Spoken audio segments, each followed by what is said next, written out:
أستغفر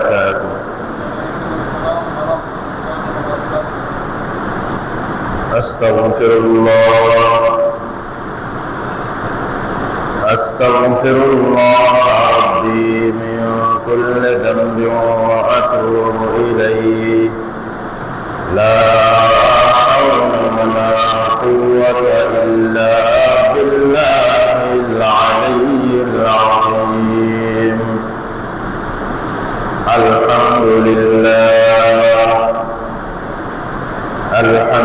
لله نحمده ونستعينه ونستغفره ونعوذ بالله من شرور أنفسنا ومن سيئات أعمالنا. من يهد الله فلا مضل له ومن يضلل فلا هادي له. ونشهد أن لا إله إلا الله وحده لا شريك له. ونشهد أن محمدا عبده ورسوله الذي أرسله بالحق بشيرا ونذيرا وداعيا إلى الله بإذنه وسراجا منيرا. فقد قال الله تعالى في كلامه المجيد وفي فرقانه الحميد: إن الله وملائكته يصلون على النبي يا أيها الذين آمنوا صلوا عليه وسلموا تسليما. اللهم صل على سيدنا مولانا محمد وعلى آل سيدنا مولانا محمد. بلغنا بكماله كشف الهدى بجماله حسنت جميع خصاله. صلوا عليه وآله.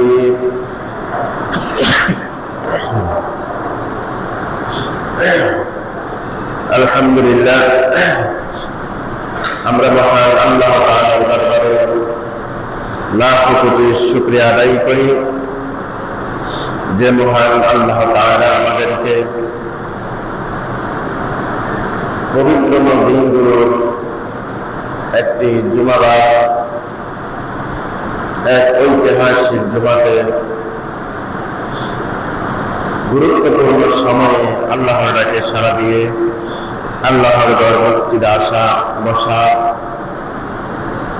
কোরআন এবং হাদিস থেকে কথা শোনার, জিকিরে অবিরত থাকার সুযোগ করে দিয়েছেন। এই জন্য আল্লাহ তাআলার দরবারে কায়িমুল ওয়াক্তে শুকরিয়া আদায় করে সকলে বলি আলহামদুলিল্লাহ। দরুদ ও সালাম পেশ করি বিশ্ব মানবতার, বিশ্ব মুক্তির দূত, বিশ্ব নেতা, যে মহান মানব আমাদেরকে এই অন্ধকারাচ্ছন্ন জাহেলিয়াত থেকে বের হয়ে আলোর পথে, শান্তির পথে, শৃঙ্খলার পথে, সামাজিকতার পথে, দিনদারিত্বের পথে আসার আহ্বান করেছেন। সে মহান মানুষের প্রতি দরুদ ও সালাম পেশ করে আমরা সকলে পড়ি সাল্লাল্লাহু আলাইহি ওয়াসাল্লাম। সুপ্রিয় নাযিরিন, স্মরণ করি ওই সমস্ত বড় সাহাবীদের যাদের আত্মত্যাগের বিনিময়ে এই আজকে আমরা ইসলাম পেয়েছি, আমরা নিজেরা ধন্য হয়েছি, আল্লাহ তাআলা আমাদেরকে ধন্য করেছেন। ওই সমস্ত বদরের সাহাবীদের যারা শহীদ হয়েছেন তাদের জন্য জান্নাতের সর্বোচ্চ স্থান জান্নাতুল ফিরদাউস কামনা করছি, বলি আমিন। স্মরণ করছি সেই বদর থেকে শুরু করে আজকের দিন পর্যন্ত, বিশেষত আমার আপনার প্রিয় একটি ভূমি, আল্লাহ তাআলার মকবুল ভূমি জেরুজালেম তথা ফিলিস্তিনের ওই সমস্ত মুজাহিদদের কথা স্মরণ করি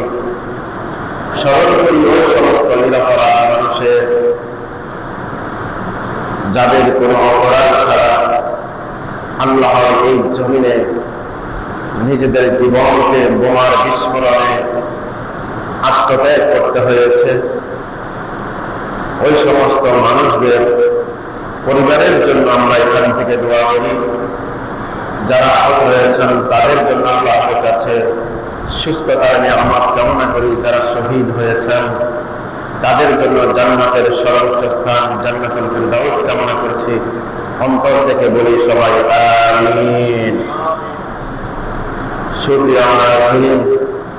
আমাদের আজকের আলোচনার বিষয় ইতিকাফ নিয়ে, যেহেতু ইতিকাফ আমাদের খুব সন্নিকটে, এই ইতিকাফ নিয়ে আমরা কিছু কথা বলবো। আল্লাহ তাআলা যদি সুযোগ দান করেন তাহলে সম্ভব হবে কিছু কথা বলার। সুবহানাকা লা ইলমা লানা ইল্লা মা আল্লামতানা ইন্নাকা আনতাল আলিমুল হাকীম। আল্লাহ তাআলার কাছে সাহায্য, সহযোগিতা, ভালোবাসা, সামর্থ্য সবকিছু চেয়ে নিয়ে আজকের আলোচনার দিকে আমরা এগিয়ে যাচ্ছি। আজকে আমাদের রমজানের 20 তারিখ, মার্চ মাসের 21 তারিখ, চৈত্র মাসের 7 তারিখ। এটি একটি আমাদের জন্য গুরুত্বপূর্ণ দিন, যে কিছুক্ষণ পরে, কিছু সময় পরে আমাদের কাছে এসে উপস্থিত হবে পুরো একটি বছরের সবচেয়ে গুরুত্বপূর্ণ একটি দিন, যে দিনটির জন্য তামাম দুনিয়ার সমস্ত মুসলমান নাজাতের উসিলা, মুক্তির উসিলা, নিজেদের ভাগ্যের উসিলা হিসেবে তালাশ করে থাকে। সেই দিনটির নাম হচ্ছে লাইলাতুল কদর। সেই দিনটির নাম কি? লাইলাতুল কদর। সেই লাইলাতুল কদর আমাদের কাছে কিছুক্ষণ পরে, অর্থাৎ কয়েক ঘন্টা পরে আমাদের কাছে আসতে পারে কি পারে না? পারে। যদি আজকে রাতে এই যে দিনটা চলে যাচ্ছে, এই দিনের পরের যে রাতটা, এটি হচ্ছে 21তম রমজানের রাত। আল্লাহর নবী বলেছেন, শেষ 10 দিনের যে কোনো একদিন বিজুর রাতে কি করবে? লাইলাতুল কদর আমাদের কাছ থেকে বিদায় দিবে, অর্থাৎ আমাদের কাছে আগমন করবে। ওই দৃষ্টিকোণ থেকে আজকের রাতটা গুরুত্বপূর্ণ কিনা? গুরুত্বপূর্ণ। যদি সত্যিকার অর্থে আজকের রাতে যদি আমাদের কাছ থেকে লাইলাতুল কদর চলে যায়, আগামী 1 বছর আর তাম দুনিয়া দিয়েও এই রাতের একটা সেকেন্ড আমরা ফিরিয়ে আনতে পারবো না। তাহলে সেই মাহেন্দ্রক্ষরে দাঁড়িয়ে আমরা এমন একটি গুরুত্বপূর্ণ সময়ের ধারান্তে দাঁড়িয়ে আমরা যদি আজও অবহেলা করি, আজও যদি আমরা নিজেদের মনকে প্রাধান্য দিয়ে আল্লাহ তাআলার বিধিবিধানকে যদি পায়ে ছড়ে দিই, একটা দিন আসবে আমার এই সময়, আমার এই হায়াত, আমার এই কর্ম আল্লাহ তাআলার কাছে দাঁড়িয়ে বলবে, ওহে আমার রব, তুমি আমাকে সময় হিসেবে নির্বাচন করেছ। এই মানুষটি আমি সময় নামক এই গুরুত্বপূর্ণ অবস্থাকে সে মূল্যায়ন করেনি, অথচ আমি তার কাছ থেকে বিদায় নিয়েছি, তাকে আমি স্মরণ করে দিয়েছি এখন জীবনের মাত্র শুরু হয়েছে, তাকে আমি স্মরণ করিয়ে দিয়েছি, ওহে মানুষ, তোমার জীবনের এখন দিনের 9টা হয়েছে, 10টা হয়েছে, সকাল গড়িয়ে দুপুর হয়েছে, জীবনে আমি স্মরণ করিয়ে দিয়েছি। দুপুর গড়িয়ে বিকাল হয়েছে, বিকাল হয়ে সন্ধ্যা হয়েছে, অতঃপর সে দুনিয়ার এই মোহ ত্যাগ করে আখিরাতের পরবারে নিজের এই যে দেহ নিয়ে নিজের আমল নিয়ে পাড়ি দিয়েছে, কিন্তু এই আমি যে সময়টা তাকে স্মরণ করে দিয়েছি সেই সময়টিতে গুরুত্ব দেয়নি, এই সময়টিতে গুরুত্ব দেয়নি। তো গুরুত্ব না দেওয়ার ফলে আল্লাহ তাআলা সেদিন আমাদেরকে মর্যাদা প্রদান করবেন, আমাদের বাঁচার কোনো পথ নেই। আল্লাহ রাসূল সাল্লাল্লাহু আলাইহি ওয়াসাল্লামের হাদিস দিয়ে শুরু করি।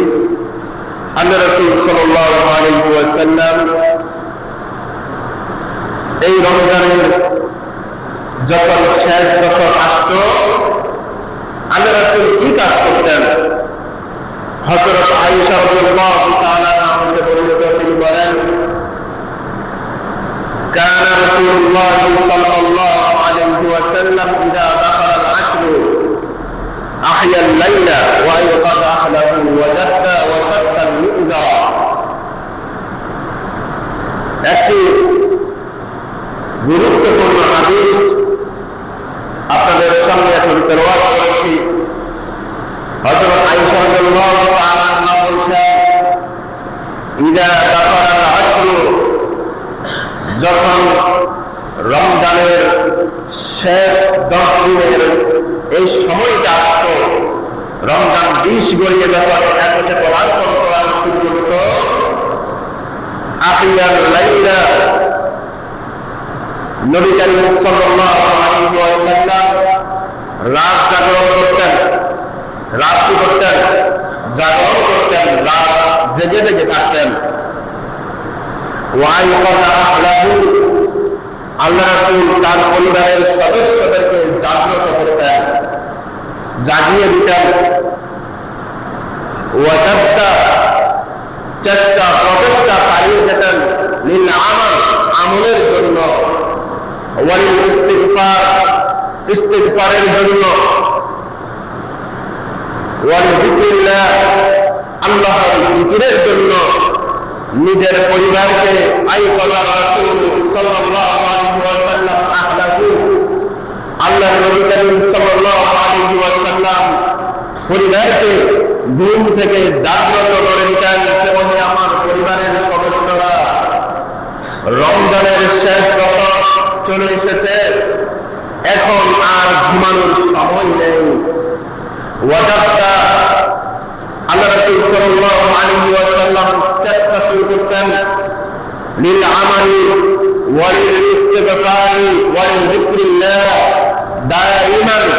আল্লাহ রাসূল সাল্লাল্লাহু আলাইহি ওয়াসাল্লাম ইস্তিগফারের জন্য, আল্লাহর স্মরণের জন্য, আল্লাহর কাছে কিছু চাওয়ার জন্য, আল্লাহকে ডাকার জন্য, জিকির করার জন্য চেষ্টা করে যেতেন। পরিবারের সদস্যদেরকে, আসহাবদেরকে জাগিয়ে দিতেন, চেষ্টা করার জন্য বলতেন। আর কি করতেন? ওয়াসাক্কাল মিজারা, আল্লাহ রাসূল সাল্লাল্লাহু আলাইহি ওয়াসাল্লাম তার এই যে পরনের কাপড় ছিল, যেটা পরতেন, এই পরনের কাপড়টাকে আল্লাহ রাসূল সাল্লাল্লাহু আলাইহি ওয়াসাল্লাম খুব শক্তভাবে বাঁধতেন, অর্থাৎ যাতে করে এই আমরা যে লুঙ্গি বা পায়জামা, যে প্যান্টগুলি পরি, এগুলিতে তখনকার সময় তো এভাবে ছিল না, তখনকার সময় ছিল লুঙ্গির মতো ব্যবস্থাপনা। ওই লুঙ্গির মতো ব্যবস্থাগুলো আল্লাহ রাসূল সাল্লাল্লাহু আলাইহি ওয়াসাল্লাম ভালো করে নিজের শরীরে ভালোভাবে আঁটি বাঁধি, তারপর আল্লাহ রাসূল নামাজে দাঁড়াতেন, জিকিরে দাঁড়াতেন, যাতে করে এই লুঙ্গিটা পরনের বস্তুটা যাতে ভিজা না হয়ে যায়, বারবার এটাকে নিয়ে যেন সময় নষ্ট না হয়। বলি সুবহানাল্লাহ। আল্লাহ রাসূল কতটা আমলের প্রতি একনিষ্ঠ হলে, কতটা আমলের প্রতি চিন্তাশীল হয়ে, কতটা আমলের প্রতি মহাব্বত রাখলে, ভালোবাসা রাখলে নিজের কর্মের লুঙ্গিটাকে ভালোভাবে আঁটি বেঁধে বলতেন, যাতে এটা নিয়ে আরেকবার আমার সময় নষ্ট না হয়। আর আমরা এই বর্তমান সময়ে শত শত মিনিট আমরা অযথা কাজে, ফাহেসা কাজে অযথাই আমরা নষ্ট করে দিচ্ছি। এই সময় একদিন থাকবে না, এই জীবন একদিন থাকবে না, আমিও একদিন, আপনি একদিন থাকবেন না, আমরা চলে যাব। কিন্তু এই যে এই মুহূর্ত সময়টা আমার জন্য, আমার পুরাটা আমলের জন্য সাক্ষী হিসাবে আল্লাহ তাআলার কাছে দাঁড়িয়ে যাবে। আজকে এরকম সুরম্য সুন্দর সুজলা সুফলা একদম উজ্জ্বল আবহাওয়াতে এরকম মোলায়েম একটি সময়ে যারা এই পর্যন্ত মসজিদে আসার সুযোগ হয় নাই, বড় দুঃখ হয়, বড় পরিতাপ হয় তাদের জন্য। যদি আজকে তারা ফিলিস্তিনে থাকত, আজকে যদি তারা ভারতে থাকত, যেখানে মুসলমানেরা নামাজে দাঁড়িয়েছে, সেখানে উগ্রবাদী হিন্দু পুলিশ সৈন্যরা, উগ্রবাদী হিন্দুরা আমার মুসলমানদেরকে নামাজের জায়নামাজে বুড়ের জুতা দিয়ে, জুতা দিয়ে লাঠি মেরে নামাজের জায়গা থেকে ফেলে দিচ্ছে। বলি নাউযুবিল্লাহ, আরো আসতে বলি নাউযুবিল্লাহ। সেখানে নামাজ পড়তে পারছে, তারাবির নামাজ, জোহরের নামাজ, আসরের নামাজ পড়ার জন্য দাঁড়াচ্ছে। সেখানে উগ্রবাদী এই হিন্দুর অবৈধ সন্তানগুলি, এই নারায়ের কুলাঙ্গার গুলো আমার মুসলমানদেরকে বুট জোড়া দিয়ে লাঠি মেরে, লাঠি চাষ করে নামাজের জায়গা থেকে তুলে দিচ্ছে। আজকে যদি আমাকে ওই জায়গাতে আল্লাহ তাআলা রাখতেন, আমি আজকে এত সুন্দর পরিবেশে, এরকম পাঠার নিচে এভাবে সুন্দর একটি মসজিদে এসে শান্তির পরিবেশে নামাজ পড়তে পারতাম। বলেন পারতাম? আপনারা পারতেন? কথা বলেন পারতেন? তাহলে যে আল্লাহ তাআলা আমাকে আপনাকে এই সুযোগটুকু করে দিয়েছেন, সেই আল্লাহ তাআলার শুকরিয়া স্বরূপ যথাসময়ে যে আমরা মসজিদে আসছি না, সুযোগ থাকা সত্ত্বেও যে আমরা মসজিদে না এসে অযথা সময়গুলি বাড়ি করে নষ্ট করে দিচ্ছি, এটার জন্য আল্লাহ তাআলার দরবারে জানানো লাগবে কি লাগবে না? লাগবে কি লাগবে না? লাগবে। হিসাব হবে, অত্যন্ত কঠিন। আল্লাহ তাআলা হিসাব দিবেন আমাদের কাছ থেকে। আল্লাহ তাআলা আমাকে আপনাকে ডেকে বলবেন,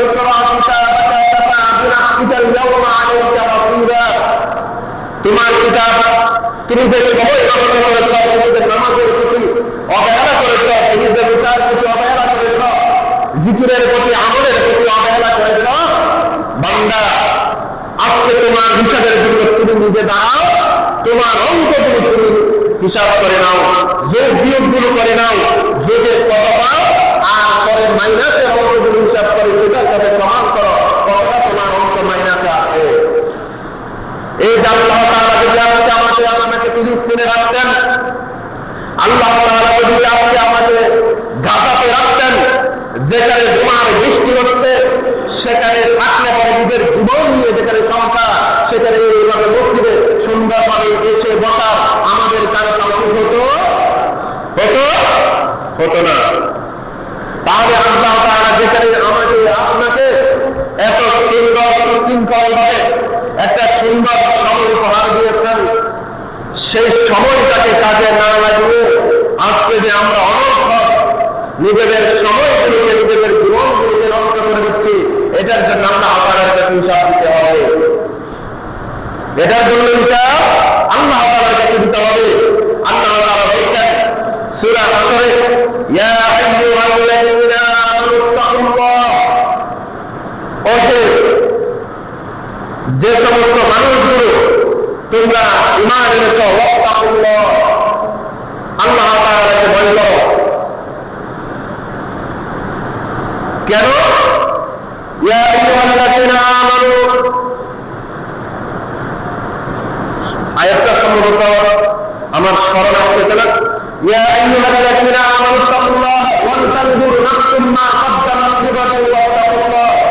আল্লাহ তাআলা বলেন ওয়াল তানজুর, তুমি লক্ষ্য করো, তুমি খেয়াল করো, অনুধাবন করো তোমার লক্ষ্যকে, এই লক্ষ্যকে নিয়ে তুমি নিজে অনুধাবন করতে শিখো এবং শিখে ওয়াল তানজুর, তুমি এটাকে ভালোভাবে দৃষ্টি নিবদ্ধ করো তোমার লক্ষ্যকে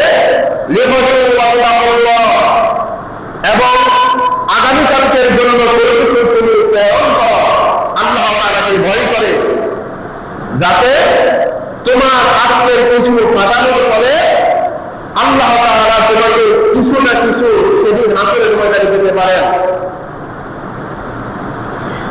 ইন্নাল্লাহা খাবীরুম বিমা তা'মালুন, আল্লাহ তাআলা আমার আপনার যাবতীয় বিষয়ে খোঁজ খবর রাখেন। আল্লাহ তাআলা আমার আপনার যাবতীয় বিষয়ে কি রাখেন? খোঁজ খবর রাখেন। আল্লাহ তাআলার কাছে সবকিছু জানা আছে, আল্লাহ তাআলার কাছে সবকিছু রেকর্ডে আছে। এরপর আল্লাহ তাআলা বলেন ওয়ালা তাকুনু কাল্লাযীনা নাসুল্লাহা ফাআনসাহুম আনফুসাহুম উলাইকা হুমুল ফাসিকুন। আল্লাহ তাআলা একদম স্পষ্ট করে বলে দিচ্ছেন,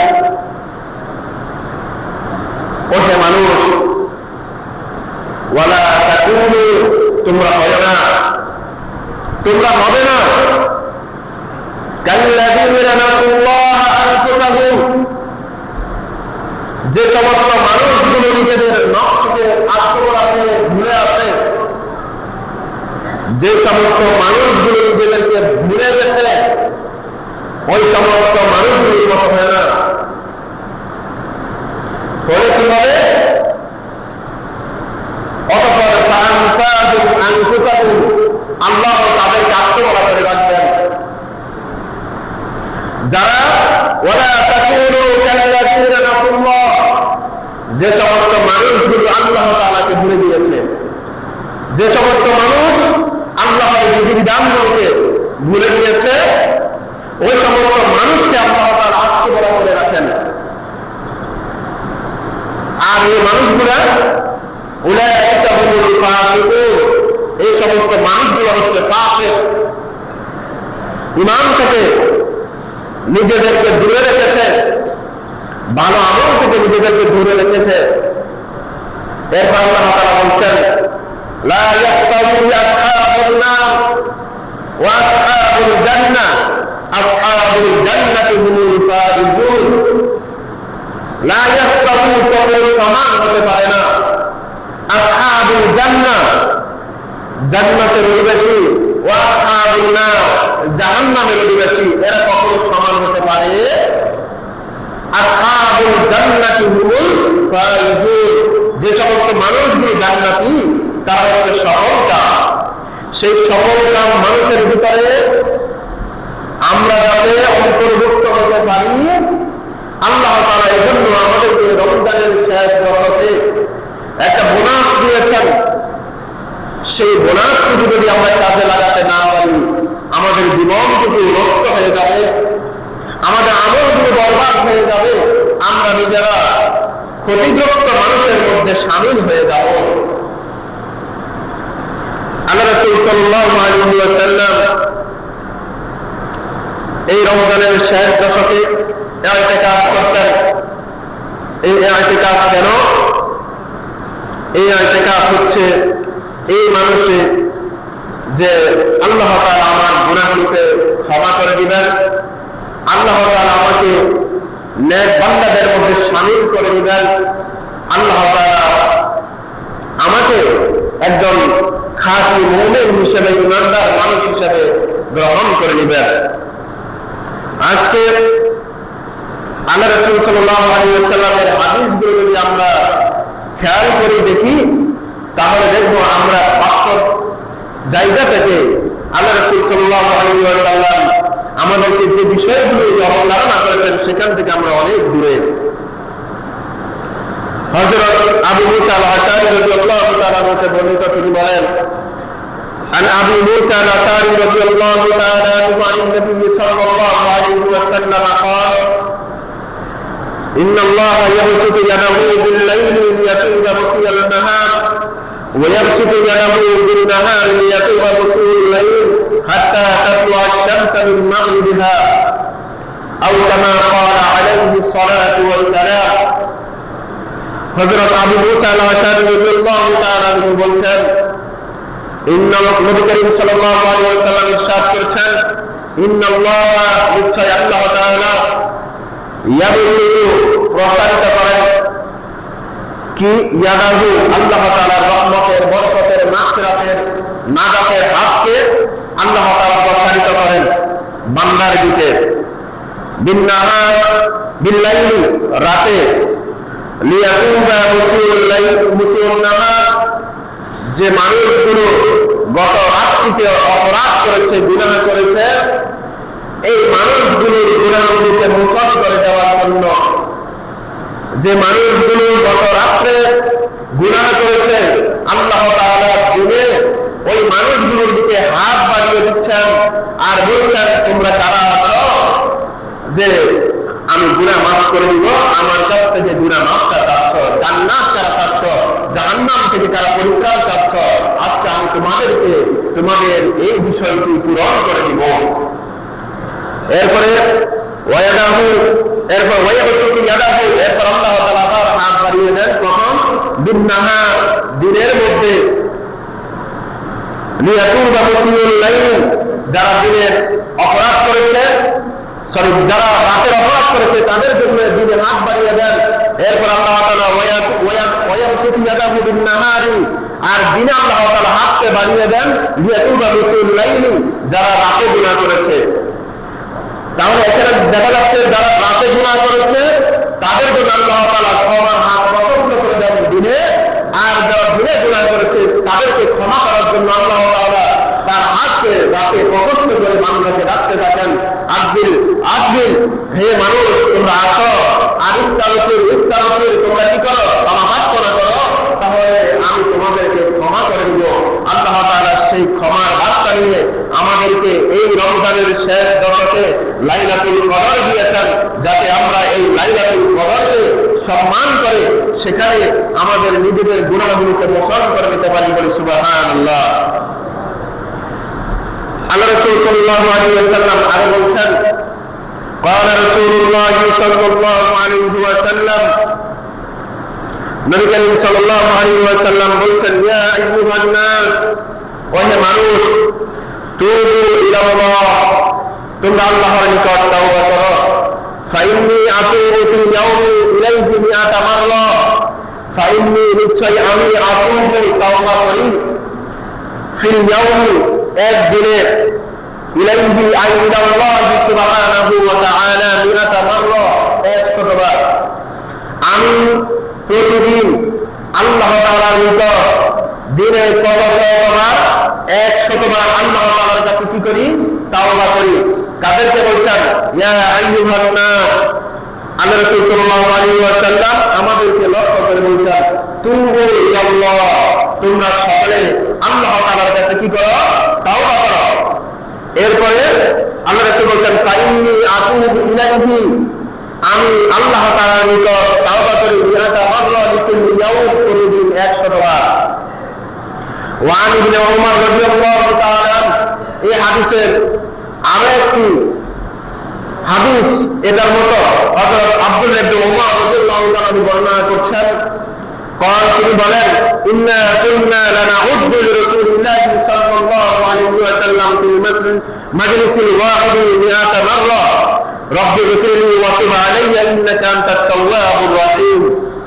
হযরত আব্দুল্লাহ ইবনে উমর রাদিয়াল্লাহু তাআলা বলেন যে আমরা নবী করিম সাল্লাল্লাহু আলাইহি ওয়াসাল্লামের প্রতিটি মজলিসের মধ্যে এই বিষয়টি গণনা করতাম যে আল্লাহ রাসূল সাল্লাল্লাহু আলাইহি ওয়াসাল্লাম একটা মজলিসের কতবার আল্লাহ তাআলার কাছে ক্ষমা চাচ্ছেন, আশ্রয় চাচ্ছেন, আল্লাহ তাআলার কাছে ইস্তিগফার কামনা করছেন। তো তিনি বলছেন যে ফিল মাজলিসিল ওয়াহিদি প্রতিটি মজলিসের মিয়াতা মাররা 100 বার আল্লাহ রাসূল সাল্লাল্লাহু আলাইহি ওয়াসাল্লাম ইয়াকুলুল্লাহ আল্লাহ তাআলার কাছে তাওবা করতেন। কি বলতেন? রব্বি গফিরলি, ওহে রব আপনি আমাকে ক্ষমা করে দিন, ওয়া তুব আলাইয়া ইন্নাকা আনতাত তাওয়াবুর রহিম, আপনি আমার তাওবাকে কবুল করুন, আপনি তো উত্তম তাওবা কবুলকারী। তাহলে বাবারা ভাইরা, এই যে আমরা তাওবা করার জন্য আমরা আল্লাহ তাআলার কাছ থেকে পরিত্রাণ পাওয়ার জন্য, আল্লাহ তাআলার কাছ থেকে নিজেদের জীবনকে আখিরাতে কল্যাণময় করে নেওয়ার জন্য যে বিষয়টি আমাদের খুবই প্রয়োজন সেটি হচ্ছে তাওবা, ইস্তিগফার। আর এই তাওবা এবং ইস্তিগফার সবচেয়ে বেশি কোন সময় পাওয়া যাবে? রমজানের শেষ দশকে। রমজানের শেষ দশকে সম্মানিত মুসলিয়ান, মসজিদের জন্য কালেকশন চলছে, আপনারা আপনাদের প্রত্যেকের অবস্থান থেকে সর্বোচ্চ চেষ্টা চালিয়ে যান এবং কথাগুলো শুনেন। সুপ্রিয় হাজিরিন, এবার আমরা ইতিকাফ সম্পর্কে কয়েকটি কথা আছে, এই কথাগুলো আপনাদেরকে শোনাই। যেহেতু ইতিকাফ সম্পর্কে আমরা গত জুমায় কিছু কথা বলেছিলাম, আজকের জুমায় দুই একটা কথা বলেছি, এরপরে বাকি কথাগুলো একটু মনোযোগ দিয়ে শুনবেন। এই ইতিকাফটা কারা করবেন? এই ইতিকাফটা ওই সমস্ত মুসলমান মানুষগুলো করবেন যে সমস্ত মুসলমান মানুষগুলো আল্লাহ তাআলাকে পাওয়ার জন্য, আল্লাহ তাআলাকে খুশি করার জন্য নিজেদেরকে আত্মত্যাগ করেছেন। ওই সমস্ত মানুষগুলো ছাড়া ইতিকাফ করা সকলের পক্ষে সম্ভব হয়ে ওঠে না। যারা ইতিকাফ নেবেন তারা আজকে আসরের নামাজের পরে মাগরিবের আগে, ইফতারের আগে মসজিদে চলে আসবেন। 1 নাম্বার, আসার সময় নিয়ত করবেন যে আমি ইতিকাফ করার নিয়তে আল্লাহ তাআলা তোমার ঘরে এই বিষয় পালন করার জন্য আমি যাচ্ছি। আসার পরে আপনার কাজ হচ্ছে আপনি অযথা সময় নষ্ট করবেন না, রাতে ঘুমাবেন কম, দিনে ঘুমাবেন বেশি। কারণ রাতে যদি ঘুমান তাহলে ইবাদত যে আপনি করার জন্য এসেছেন সে ইবাদত কিন্তু ভালোভাবে করা হবে না। তাহলে রাতে বেশি বেশি ইবাদত করতে হবে। তারপরে নিজের জন্য যেমন ইস্তেগফার, নিজের জন্য যেমন ক্ষমা চাইবেন আল্লাহ তাআলার কাছে, আপনার সমাজের জন্য, আপনার দেশের জন্য, তামাম দুনিয়ার মুসলমানের জন্য আপনি ক্ষমা চাইবেন। এরপরে আপনার উপরে আরো কর্তব্য হলো, যদি একাধিক মানুষ ইতিকাফে বসেন তাহলে একজন আরেকজনের সাথে কথা বলবেন না, আড্ডায় বসবেন না। প্রত্যেকে আলাদা আলাদা ভাবে নিজের অবস্থানকে সুদৃঢ় করে আল্লাহ তাআলার জিকিরে সারাক্ষণ মজবুত থাকবেন। এরপরে ভারী করে কথা বলবেন না। ফোনে যেভাবে আমরা কথা বলি, অডিও ভিডিও করে, তো ইতিকাফে বসলে তো আপনি সবকিছু ছেড়ে এসেছেন, তো সেখানের মধ্যে আপনি যদি বাড়িতে কথা বলেন, আপনি যদি ভিডিও করে দেশে বিদেশে বিভিন্ন দলের সাথে যোগাযোগ রক্ষা করেন, তো সেই ইতিকাফে তো আপনার একনিষ্ঠতা অভাব রইল। এই একনিষ্ঠতার সঙ্গে ইতিকাফ করবেন। এরপরে ইতিকাফের মধ্যে আপনি যদি আপনার পরিবারের এমন সদস্য যারা পুরুষ, তারা কেউ দেশে নেই, বাজার সদাই করে দিতে পারবে, ইসলামী বিধিবিধান এতটাই আপনার জন্য সহনশীল, ইসলামী বিধিবিধান আপনার জন্য এতটাই উপযুক্ত, আপনি ইতিকাফের এই মসজিদ থেকে আপনি বাজারে গিয়ে বাজার করে দিয়ে কারোর সাথে কথা না বলে বাজারগুলো বাড়িতে পৌঁছে দিয়ে আবার আপনি মসজিদে আসতে পারবেন। আপনার ইতিকাফের কোনো সমস্যা হবে না। যদি বাড়িতে উপযুক্ত মানুষ না থাকে, অনেকে মনে করেন বাড়িতে যেহেতু উপযুক্ত মানুষ নাই বাজার সদাই করার, তাহলে আমি কিভাবে বসবো? তাদের জন্য সুসংবাদ হচ্ছে এটা, আপনি বাজার সদাই করে দিতে পারবেন, কোনো অসুবিধা হবে না। ইতিকাফের সওয়াব কম পাবেন না। হ্যাঁ, আপনি বাজারে গিয়ে যদি হাঁটেন, আড্ডা দেন, কথা বলেন, তখন আপনার ইতিকাফ ভেঙে যাবে, ওটা হবে না। আপনি বাজারের নিয়তে মানে আপনার যতটুকু প্রয়োজন সময় ততটুকু সময় আপনি ব্যয় করে আপনার বাজারগুলো আপনি বাড়িতে পৌঁছে দিয়ে আসতে পারবেন। আবার অনেকে মনে করেন আমার তো খাবার আনার মতো মানুষ নাই, আমি ইতিকাফ করতে পারবো না।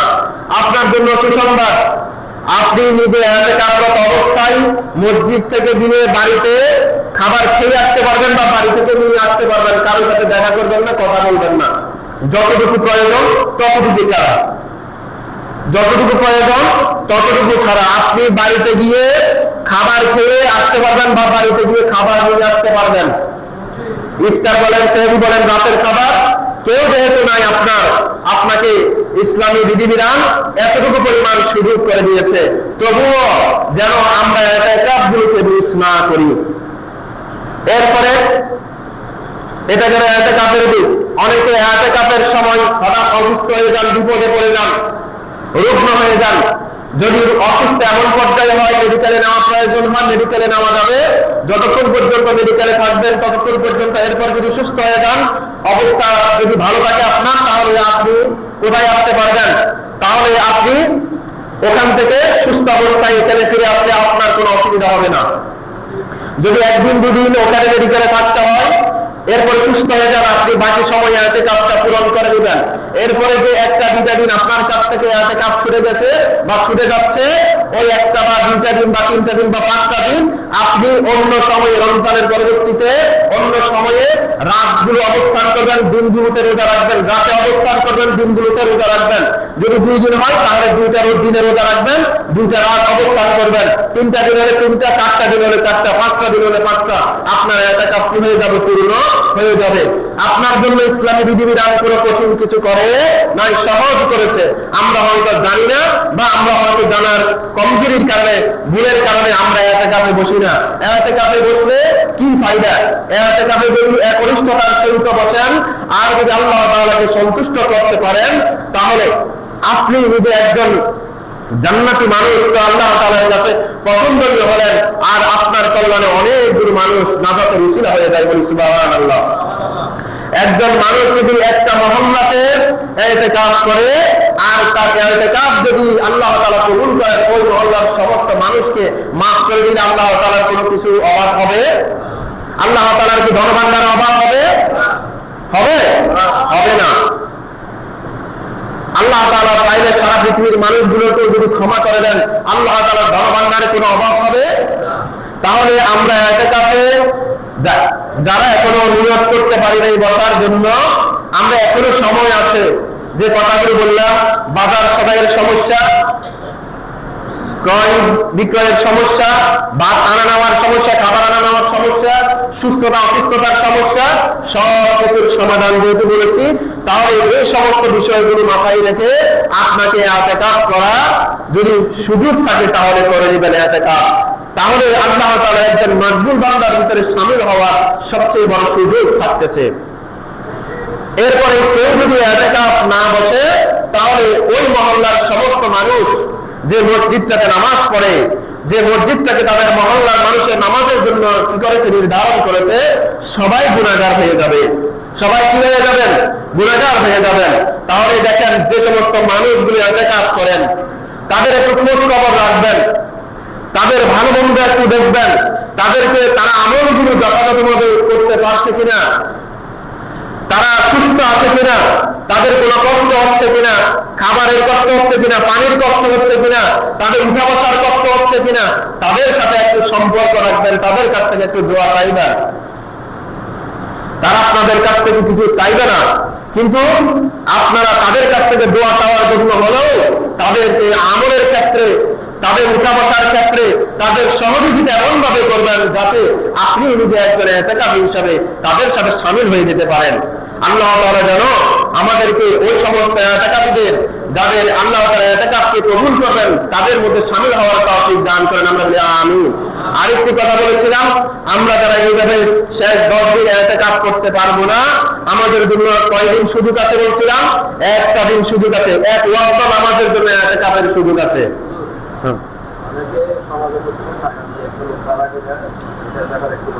আচ্ছা আচ্ছা, এটা বলতেছি কেউ যদি, আচ্ছা এটা আপনার আগে বলিনি, উনি প্রশ্ন করছেন, কোন মসজিদে যদি কোন মানুষকে ইতিকাফের জন্য পাওয়া না যায়, তখন সংশ্লিষ্ট কর্তৃপক্ষ একজন মানুষকে অবশ্যই ইতিকাফে বসানোর জন্য যে যে বিষয়গুলো প্রয়োজন, ওনার সাথে এই বিষয়গুলো করে বসাতে হবে। এই বিষয়ে ইসলামী শরীয়তে বিধিবিধান রয়েছে, এটি না জায়েজ না। তবে এটা করতে যদি হয় তাহলে মনে রাখবেন ওই সমাজের প্রতিটা মানুষ কপাল মন্দ। কারণ যেখানে এত শত মানুষ আছে, এতগুলো মানুষ থাকা সত্ত্বেও একজন মানুষ এতেকাবে বসার মতো নাই, তাহলে এই সমাজে যে বাস্তবে ইমানের এবং আল্লাহ তাআলাকে মুহাব্বত করার মতো মানুষের কমজোরি আছে, মানুষের মধ্যে যে অবহেলা আছে, এটার আর কি কোনো কিছু বলার বাকি আছে নাই। যারা বলতেছেন ইচ্ছাকৃতভাবে তারা তো এহসান করতেছেন, আমাদের জন্য এহসান করতেছেন। এই বিষয়ে কথা বললে অনেকগুলো কথা বলতে হবে, এই জন্য এই বিষয়টাতে আমি আর কথা বলতেছি না। কারণ এটা হচ্ছে যে কি একেবারে আমাদের ইমানের সর্বশেষ প্রান্তের কথা, সর্বশেষ কিসের কথা? প্রান্তের কথা। এই কথাটা বা এই বিষয়টা আমরা যারা করি, আমরা অত্যন্ত দুর্বল চিত্তের মানুষ, আমাদের ইমানের খুব কমজোরি রয়েছে। এতগুলো মানুষ থেকে একজন মানুষ যদি আল্লাহ তাআলা এই সমাজের জন্য কবুল না করেন, তাহলে আমার সমাজের প্রতি আল্লাহ তাআলার যে দয়া, মহব্বত, ভালোবাসা যে কম, এটা বোঝা যায় কিনা? নাকি আমরা আল্লাহ তাআলার প্রতি ইহসান, ভালোবাসা কম, এটা বোঝা যায়? আল্লাহ আমাদের প্রতি ইহসান কম করেছেন, এটা বোঝা যায় না। আমরা আল্লাহ তাআলাকে ভালোবাসি কম, ইহসান করি কম, আল্লাহ তাআলার হকগুলো কম দিচ্ছি, এটা বোঝা যাচ্ছে। আল্লাহ তাআলা যদি আমাদেরকে কম দিতেন তাহলে আমরা তো খানা পেতাম না, আমরা কি পেতাম না? নামাজ পড়ার সুযোগ পেতাম না। তো সুপ্রিয় হাজিরিন, যারা চাইবেন এক ওয়াক্ত নামাজের জন্য ইতিকাফ বসতে পারবেন, এক ওয়াক্ত নামাজের জন্য। গত জুমায় বলেছিলাম মসজিদে ঢুকবেন, ইতিকাফের নিয়তে মসজিদ থেকে একেবারে সবার কাছে বের হবেন, বা যখন বের হন এর ভিতরে কারোর সাথে কথা বলবেন না, আড্ডা দিবেন না, জিকির অবিরত থাকবেন। আপনার ইতিকাফ ওই ওয়াক্তের জন্য, আপনি একদিনের জন্য ইতিকাফ করবেন। আল্লাহ রাসূল বলেছেন, না পারলে তুমি 10 দিনে একদিন হলে ইতিকাফ করো, না পারলে 3 দিনে ইতিকাফ করো, যদি 10 দিন না পারো 5 দিনে ইতিকাফ করো, যদি না পারো 7 দিনে ইতিকাফ করো, শেষ 7 দিন, শেষ 3 দিন, এভাবে বলছেন, শেষ 3 দিন, শেষ 5 দিন, শেষ 7 দিন, এভাবে আল্লাহ রাসূল সাল্লাল্লাহু আলাইহি ওয়াসাল্লাম শেষ দিকের কথা বলেছেন। অতএব রহমত, বরকত, মাগফিরাত, নাজাতের সবচেয়ে জোয়ার তুফান উঠে শেষ দিকের সময়গুলোতে উঠে। এই জন্য বাবারা, ভাইয়েরা, যারা আমরা 10 দিনে ইতিকাফ করতে পারবো না, অন্তত শেষ 7টা দিনের জন্য নিয়ত করেন, শেষ 5টা দিনের জন্য, 4টা দিনের জন্য, 3টা দিনের জন্য অন্তত কেউ যদি না করেন, আমরা একটা রজনীকে বেশিভাবে পালন করি, কোনটা? 27তম রজনীকে বেশিভাবে পালন করি, অন্তত ওই রজনীর জন্য ইতিকাফে বসার চেষ্টা করেন। আল্লাহ তাআলা যেন আমাদের ইতিকাফ যারা যারা করবো, এই পৃথিবীতে যারা ইতিকাফ করতেছেন আজকে থেকে একেবারে ঈদের দিন পর্যন্ত যারা যারা ইতিকাফ করবেন, যতটুকু সময়ের জন্য ইতিকাফ করবেন, আল্লাহ তাআলা যেন সবার ইতিকাফকে কবুল করেন, আমরা বলি আমিন। সুপ্রিয় হাজিরিন, আপনাদেরকে একটু রিমাইন্ডার দিই, আমরা খুতবার শুরুতে বলেছিলাম আমাদের আজকের আনন্দের বিষয়, আমাদের উৎফুল্লতার বিষয়, আমরা ঘরে বসে সুন্দরভাবে সেহরি খাই, আমরা ঘরে বসে সুন্দরভাবে ইফতারি খাই, আমরা ঘরে বসে বাতাসে ফ্যানের নিচে বসে রোজাগুলো পালন করি। এভাবে রাস্তাঘাটে খুব নীরবে, একেবারে খুব সুশৃঙ্খলভাবে, কোনো ভয় ছাড়া আমরা জীবনগুলো অতিবাহিত করতে পারছি। কিন্তু আজকে যদি আপনি মুসলমান বিশ্বের অন্যান্য দেশগুলোর দিকে তাকান, বিশেষত ফিলিস্তিনের দিকে যদি আপনি তাকান, আপনার হৃদয়গুলো ফেটে যাবে, আপনার হৃদয়টা ফেটে যাবে। কথা মুখ দিয়ে আসে না, ভাঙা হৃদয় যদি আপনাদেরকে দেখানো যেত, খুলে আপনাদেরকে দেখাতাম কোন অপরাধে আমার এই মুসলমান সন্তানগুলো, যারা মায়ের গর্ভে বোম ব্লাস্ট হওয়ার কারণে গর্ভ থেকে অসময়ে খালাস হয়ে যাচ্ছে, বোম ব্লাস্ট হয়ে যাওয়ার কারণে কত মায়ের সন্তানগুলো এখনো 1 মাস, 2 মাস, 5 দিন, 7 দিন, বছর, 2 বছর, 5 বছর হয়েছে, মা হারা হয়ে গেছে, বাবা হারা হয়ে গেছে। কি অপরাধ এই সন্তানগুলোর, এই সন্তানগুলোর কি অপরাধ? আজ বিশ্ব মুসলমানের বিবেকগুলো এতটা পিছিয়ে গেছে। কাইফা তাকফুরুনা বিল্লাহ ওয়া কুনতুম আমওয়াতান ফাহইয়াকুম সুম্মা ইউমীতুকুম সুম্মা ইউহয়ীকুম সুম্মা ইলাইহি তুরজাউন। কাইফা তাকফুরুনা বিল্লাহ, তোমরা আল্লাহ তাআলাকে কিভাবে ভুলে গেছো? ওয়া কুনতুম আমওয়াতা, অথচ আমি আপনি মৃত ছিলাম, কিছুই ছিলাম না।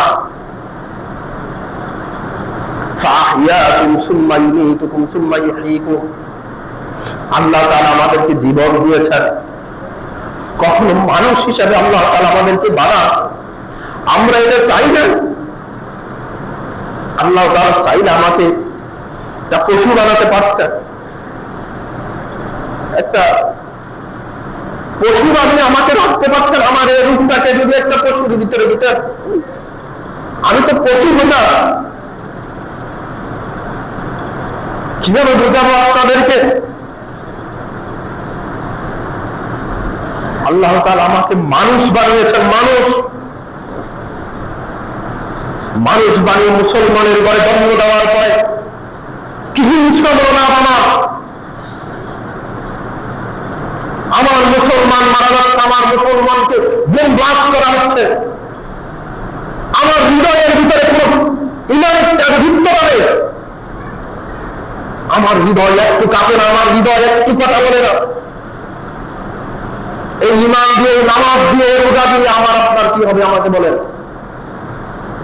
আল্লাহর দরবারে দাঁড়িয়ে গাজার মুসলমান আল্লাহর দরবারে দাঁড়িয়ে প্রশ্ন করবে, আল্লাহ, পৃথিবী থেকে শুধু আমরা মুসলমান ছিলাম, আমরা গাজাতে কয়েক লক্ষ মানুষকে শুধু মুসলমান ছিলাম, তামাম দুনিয়ায় এতগুলো মুসলমান রাষ্ট্র, আমরা গাজার মানুষ একা রক্তেছি। আমার মুসলমান ভাইয়েরা, মুসলমান ক্ষমতাধর রাষ্ট্রগুলো আমাদের খানার রকত বন্ধ করে দিয়েছে, আমাদের অস্ত্র দেওয়া বন্ধ করে দিয়েছে। আমাদের জন্য কি তাদের বিরুদ্ধে একটা বিবৃতি দিয়ে তাদেরকে বন্ধ করে দেওয়ার জন্য বলার তাদের কি সাহস হয়নি? আজকে আমরা এখান থেকে নিন্দা জানাই ওই সমস্ত মুসলমান নেতৃবৃন্দের, যারা নিজেদের ক্ষমতার লোককে কেন্দ্র করে, ক্ষমতাকে পুঁজি করে এই ইহুদিবাদ সাম্রাজ্যবাদ ইসরায়েলের পক্ষ নিয়েছে। কিংবা নীরব থেকে হাসরের ময়দান মনে রাখবেন, গাজার এই নিরপরাধ শিশুদের যতটা মারা গেছে ততটা লাগবে না একটা নিরপরাধ শিশু যদি আল্লাহর দরবারে আমার আর আপনার নামে মামলা করে। তামাম দুনিয়ার আজকের 200 কোটি মুসলমান আমরা সকলে আল্লাহর দরবারে এই মর্মে জাহান্নামী হব, এই মর্মে আল্লাহর কাছে অপরাধী হব। আমরা কোনো কিছু তাদের জন্য করতে পারি নাই, আমরা কোনো কিছু তাদের জন্য করতে পারি নাই। সেদিন আসবে গাজার মুসলমানের কথা বলবে, শুধু তারাই কথা বলবে, আমরা দর্শক হয়ে আল্লাহর দরবারে দাঁড়িয়ে শুধু দেখবো আর নিজেদের অপরাধের জন্য আফসোস করবো। বাবারা, ভাইয়েরা, আজকে এত সুন্দর একটা দিনে এই বাংলার জমিনে আপনারা একটা বিষয় এখনো মসজিদে আসেন, লজ্জা থাকা দরকার। আপনাদের হৃদয়ে ন্যূনতম ইমানের সেন্স থাকা দরকার। আপনাদের হিসাব দিতে হবে প্রত্যেকটা কদমে, প্রতিটা কদমে আপনাদের হিসাব দিতে হবে আল্লাহ তাআলার দরবারে।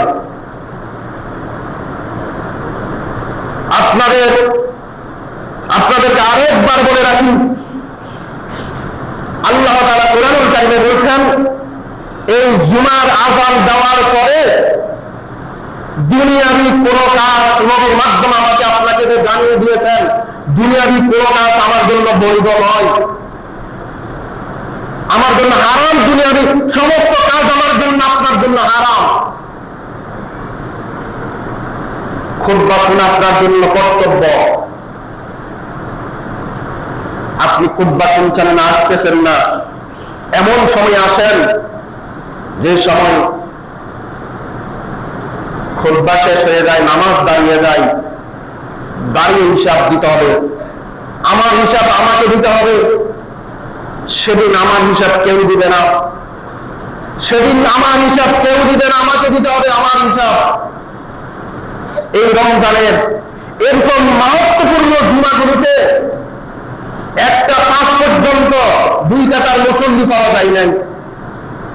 বড় আফসোস, বড় আফসোস। আজ যদি ঢাকাতে আমাকে আপনাকে রাখতো, বলতেন আমাকে কেন বাংলাদেশে পাঠাও নাই। ওখান থেকে কিছু মানুষ তো হৃদয়ের যাবে সেটা দিয়ে বলে না, আল্লাহ গাজাতে পাঠাইছে আর অন্য দেশ পাও নাই, এরকম বলে কিনা? এটা আল্লাহকে বেজার হয়ে বলে না, যখন সহ্যের সীমা শেষ হয়ে যায় তখন বলে। আজকে ভারতের মুসলমানদেরকে যে লাঠি মেরে মসজিদ থেকে বের করা হচ্ছে, দেখছেন? দেখেন দেখেন না তো আমার দেশে কোথায় হিন্দুদেরকে, কেউ মনে কষ্ট নেবেন না, আমার দেশে কোথায় হিন্দুদেরকে এভাবে লাঞ্ছনা করা হচ্ছে? সমস্ত উগ্রবাদী মিডিয়াগুলো, সমস্ত উগ্রবাদী মিডিয়াগুলো ভুল তথ্য দিয়ে একে তো হিন্দুরা উগ্র, এই উগ্রগুলোকে আরো উগ্র করে দিচ্ছে। তারা বলতেছে আমাদের বাংলাদেশে মুসলমানেরা হিন্দুদেরকে তাদের পূজা মণ্ডপে, মন্দিরে, বাজারে, হাটে ঘাটে সব জায়গায় নির্যাতন করে। এটা বলে বলে আমাদের মুসলমানগুলোকে তারাবির নামাজ থেকে, জোহরের নামাজ থেকে, মসজিদ থেকে বের করে দিচ্ছে, ধরে ধরে রোজা ভাঙাইয়া দিচ্ছে। এটার দায়ভার আমাকে আপনাকে নিতে হবে, এটার দায়ভার আমাকে আপনাকে নিতে হবে। কথাগুলো হৃদয় থেকে খুব ব্যথা নিয়ে বলেছি। বাবারা, ভাইরা, কেউ মনে কষ্ট নেবেন না। এই দুঃখ এখানে দাঁড়ানোর কারণে আমার যেমন অনুভূত হয়, আপনাদের সকলের অনুভূত হওয়া প্রয়োজন। আপনাদের কাছে হাত জোর করে ক্ষমা চাই এবং হাত জোর করে আপনাদেরকে বলি, এই জুমার সময়টাতে অন্তত 12টার পরে আর কাজ রাখিয়েন না। দাঁড়িয়ে হিসাব দিতে পারবো না আমরা আল্লাহ তাআলার কাছে সেদিন। বাবারা, ভাইয়েরা, ইনশাআল্লাহ আমাদের খতম তারাবি চলছে। আপনাদেরকে গত জুমায় এলান দেওয়া হয়েছে, কথাটুকু পিছনে আনার কারণ হচ্ছে এখনো আমাদের অনেক মুসলমান মুসল্লিরা এখনো আসতেছেন, এই জন্য কথাটুকুকে তাদের জন্য টানতে হচ্ছে। আমরা কিছু জুমায় দেখেছি, আমরা টোটাল নামাজ শেষ করার পরে মুসল্লিরা, আমি যখন সালাম ফিরানো শেষ করছি তখন ওই জুখানায় মানুষ দেখছি। আমি এই জন্য কথাটাকে গত 2 জুমায় তাদের জন্য পিছাইছি, কারণ তারা নামাজ পাচ্ছে না। আপনারা মনে কষ্ট কেউ নেবেন না, এই জন্য আজকের জুমায় একটু আপনাদেরকে হুঁশিয়ার করে দিলাম আল্লাহ তাআলার কালাম থেকে। আমাদের তারাবির নামাজ ইনশাআল্লাহ সোমবার দিবাগত রাত 23 রমজান 24 তারাবিতে ইনশাআল্লাহ এই মসজিদে মোনাজাত হবে।